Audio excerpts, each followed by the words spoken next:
The world of the British monarchy has always been shrouded in a delicate mist of tradition, protocol, and carefully guarded secrets, where every public gesture is calculated and every silence speaks volumes. Yet, beneath this polished veneer of ancient majesty, a series of remarkable events is currently unfolding behind the palace walls, threatening to disrupt the fragile peace of the royal household. For generations, the public has been fascinated by the inner workings of this historic institution, watching from afar as the drama of crown and country plays out on the global stage. Today, that fascination has reached a fever pitch as whisperings of unexpected journeys, deep familial fractures, and highly anticipated public confrontations begin to dominate the international news cycle.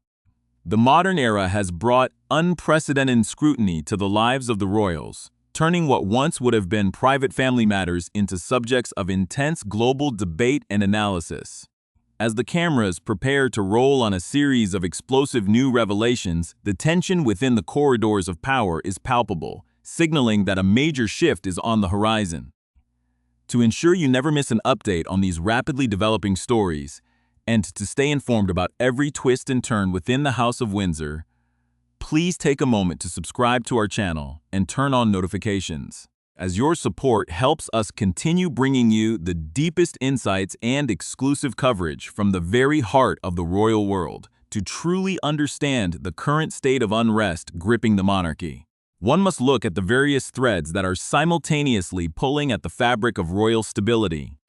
On one front, there are the quiet movements of senior figures whose private travels and associations continue to raise eyebrows and stir quiet controversy among seasoned observers.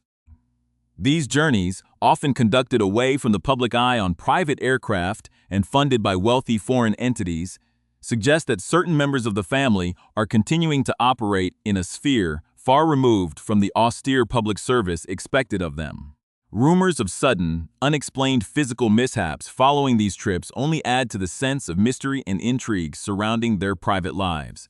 leaving the public to wonder what truly transpires when the cameras are turned off. At the same time, an even greater storm is brewing on the horizon, one that involves a highly publicized return across the Atlantic that has the potential to completely overshadow the traditional workings of the palace. This impending arrival is not merely a family visit, but a calculated public relations maneuver that has divided the palace into distinct internal camps, each viewing the situation through a fundamentally different lens within the palace gates. A quiet ideological war is being waged between two powerful factions, each attempting to guide the sovereign's response to an impending family crisis. On one side stand the traditionalists, the legalistic minds and strict adherents to protocol who believe that the survival of the institution depends on maintaining a firm, uncompromising boundary against those who have chosen to walk away and profit from their royal connections. This faction, often described by insiders as the Hawks, views any sign of weakness or unearned reconciliation as an absolute disaster that could permanently compromise the constitutional integrity of the monarchy. On the other side are those who favor a more compassionate, familial approach, driven by a deep-seated desire to heal old wounds and bring a wandering son back into the fold, regardless of the potential public backlash. The tension between these two opposing philosophies is creating a profound headwind for the leadership of the institution, as the decision of how to handle this upcoming visit will have lasting ramifications for the future direction of the entire royal family, as the date of this controversial return draws nearer. Expert analysts and investigative authors are preparing to pull back the curtain on the true motivations driving this high-stakes game of public perception. Behind the scenes, veteran journalists have been conducting exclusive interviews, gathering rare insights, and reviewing unedited footage that paints a devastating picture of the current state of affairs. The consensus among those who have spent decades studying the couple at the center of this storm is that their decision to return to a society they once publicly condemned is born not out of a genuine desire for reconciliation, but out of a sense of growing isolation and the exhaustion of alternative opportunities. Having exhausted their options with major global streaming platforms, their financial stability and global relevance are increasingly viewed as being in jeopardy over the long term. This realization has sparked what many describe as a five-alarm fire within the monarchy, as the palace braces for a media circus designed to restore a level of credibility and status that was lost when they chose to step back from official duties. The atmospheric tension is further heightened by the memory of past public declarations that caused immense, long-lasting damage to the reputation of the royal family on the global stage. The upcoming events in the United Kingdom, particularly a major gathering centered around wounded veterans, are expected to become the ultimate testing ground for this battle of narratives. Observers are quietly questioning whether the true purpose of these gatherings will be honored, or if they will simply be utilized as a backdrop for personal advancement and media exposure. While the public waits with bated breath for the full disclosures and detailed analysis that are set to be released in the coming days, the sense of intrigue continues to build, setting the stage for a confrontation that could forever alter the public's perception of duty, loyalty, and the price of royal celebrity.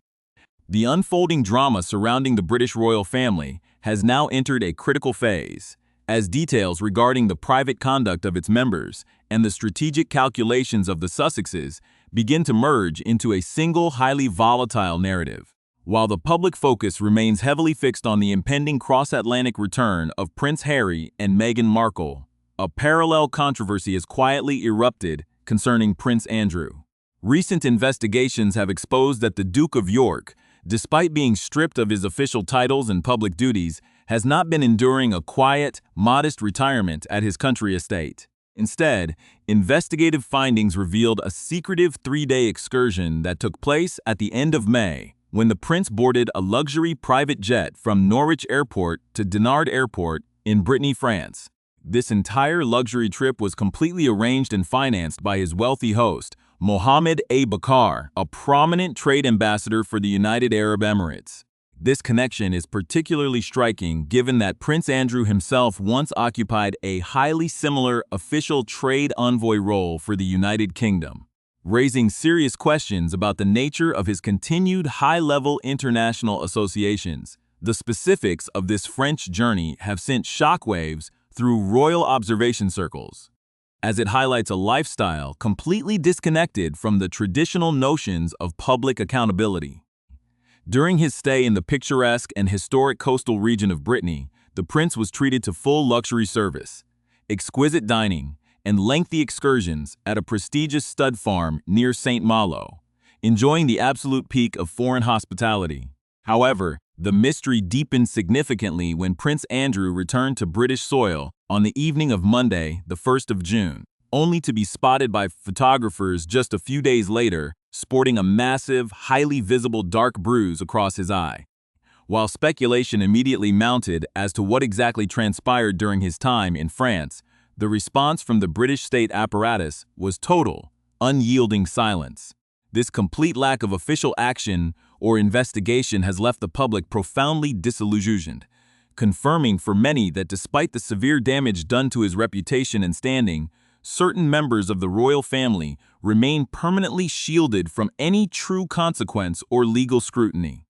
operating entirely above the rules that govern ordinary citizens. As the public grapples with the realization that Prince Andrew continues to enjoy the lavish perks of billionaire-funded private travel without consequence, an even larger constitutional crisis is rapidly developing over the confirmed return of the Duke and Duchess of Sussex. This upcoming visit has thrown the royal institution into a state of absolute panic, creating what high-level courtiers are calling a proper five-alarm fire for the modern monarchy. The true nature of this visit is not a simple, heartwarming family reunion, but rather a cold, calculated public relations campaign designed to address a growing crisis within the Sussex camp itself. Expert analysts and investigative biographers, most notably the renowned author Tom Bower, have summarized the motivations behind this sudden desire to return to the United Kingdom in just two devastating words: desperation and failure. After several years of attempting to establish an independent global media empire from their luxury enclave in California, the couple has hit a severe financial and creative dead end, finding themselves completely isolated from the major industry networks that once clamored for their names. The reality of their situation in California is one of steadily diminishing returns and mounting long-term financial jeopardy. Their initial, highly lucrative contracts with major global entertainment streaming platforms like Netflix and Spotify have either completely expired, been canceled, or run entirely out of fresh, viable ideas. Having exhausted their ability to monetize their personal grievances against the royal family through highly publicized interviews and biographical projects, they now face a critical lack of commercial content to sustain their incredibly expensive lifestyle. For Meghan Markle, a person described by close observers as being utterly consumed by a desire for global fame, recognition, status, and wealth, the sudden loss of cultural relevance has been an unbearable blow. It has become increasingly apparent to the couple that the only way to restore the international credibility and aristocratic prestige they once possessed is to deliberately re-establish a physical and visual connection with the British monarchy, engineering a high-profile return that forces the palace to place them back on the global stage. This strategic maneuver has forced a deep, bitter division within the royal household, exposing a fierce ideological conflict between the two primary camps advising the king. The first camp, frequently referred to as the Doves, is closely aligned with King Charles himself, who is driven by a deeply personal, emotional desire to achieve a full reconciliation with his youngest son at almost any physical or political cost. This faction is actively pushing for a highly accommodating approach, which reportedly includes allowing the Sussexes to reside within an official royal palace during their stay and granting them high-level audiences with the monarch. However, this soft approach has met with fierce, unyielding resistance from the second faction, known as the Hawks, who are firmly aligned with Prince William. The Prince of Wales and his advisors view the Sussexes' previous public actions as an unforgivable act of ultimate betrayal and constitutional treachery. The Hawks believe that allowing the couple to return and utilize royal properties for their own commercial branding is an absolute disaster that will severely damage the long-term popularity and dignity of the monarchy, arguing that strict permanent exile is the only appropriate response to their behavior. The media strategy surrounding this visit has already degenerated into a bitter war of public relations briefings, with the palace strictly refusing to officially confirm any details while the Sussex camp continuously pushes out specific information to control the global narrative. Reports have emerged accusing the couple of engaging in a form of emotional blackmail against an aging, vulnerable monarch, attempting to leverage his natural paternal affection to secure official validation. While some media commentators have wildly speculated that Prince William might join the king in private meetings with Harry to forge a path forward, seasoned royal journalists view this as a near impossibility. The reality is that the Prince of Wales is far more likely to adhere to his established pattern during these crises, deliberately removing himself from the situation entirely by traveling to the furthest edges of the kingdom to focus on his own official duties, thereby sending a clear public message of total non-association. As July approaches, the tension continues to build toward a chaotic, unpredictable climax that will test the very foundations of the royal hierarchy. The true focal point of this impending crisis, and the arena where this intense battle for public perception will ultimately be waged, is the upcoming gathering in Birmingham this July for the foundational rehearsals of the Invictus Games. This international sporting event, originally established as a noble and deeply respected platform to honor and support wounded, injured, and sick servicemen and women, has increasingly become a subject of intense scrutiny and bitter controversy. Investigative analysts, led by the unyielding commentary of veteran biographer Tom Bower, have raised serious alarms about how the spirit of these games has been systematically altered over recent years. There is a growing, deeply troubling perception among close observers that the event has been effectively transformed from a celebration of veteran resilience into a highly orchestrated media showcase centered almost entirely around the Duchess of Sussex. Observers have pointed out a heartbreaking disparity at recent iterations of the event, noting that while the auditoriums and stadium benches often sit painfully empty during the actual athletic competitions of these brave soldiers, the media presence explodes into an absolute frenzy the moment the Sussexes appear. This stark contrast highlights the core of the issue, suggesting that the event is being leveraged less as a philanthropic endeavor and more as a vital public relations tool designed to project an image of global popularity and elite status that the couple desperately needs to maintain their commercial viability. The man who has done more than any other to expose these internal dynamics is Tom Bower, whose formidable background as a trained barrister and ruthless investigative journalist gives his analysis an unmatched level of clinical precision. Throughout his storied career, Bower has established himself as an author who approaches his subjects with the mindset of a high-stakes prosecutor, meticulously gathering testimonies, cross-referencing public statements, and assembling an undeniable mountain of factual evidence. His groundbreaking biographical works, including his initial explosive volume titled Revenge and his subsequent updated analysis titled Betrayal, have completely reshaped the public understanding of the Duke and Duchess of Sussex.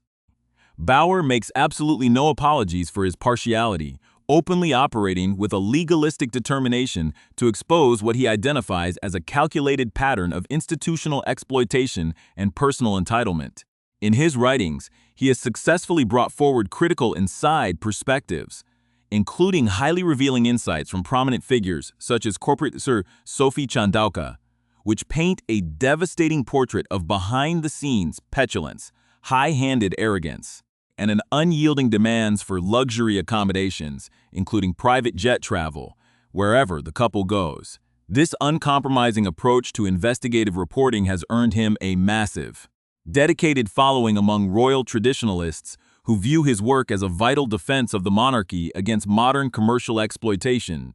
To fully comprehend why the palace establishment remains so profoundly wary of this impending return, one must re-examine the history of public declarations and profound distortions that have characterized the couple's media campaign since their initial departure. Chief among these is the infamous global television interview with Oprah Winfrey, a broadcasting event that inflicted immense, long-lasting reputational damage on the royal family by disseminating highly controversial allegations of systemic institutional prejudice. Within that highly polished media production, several specific assertions were made that investigative journalists later thoroughly dismantled, exposing a fundamental disconnect between reality and the narrative being presented to the world. A particularly striking example of this occurred during a segment filmed in a rustic chicken coop,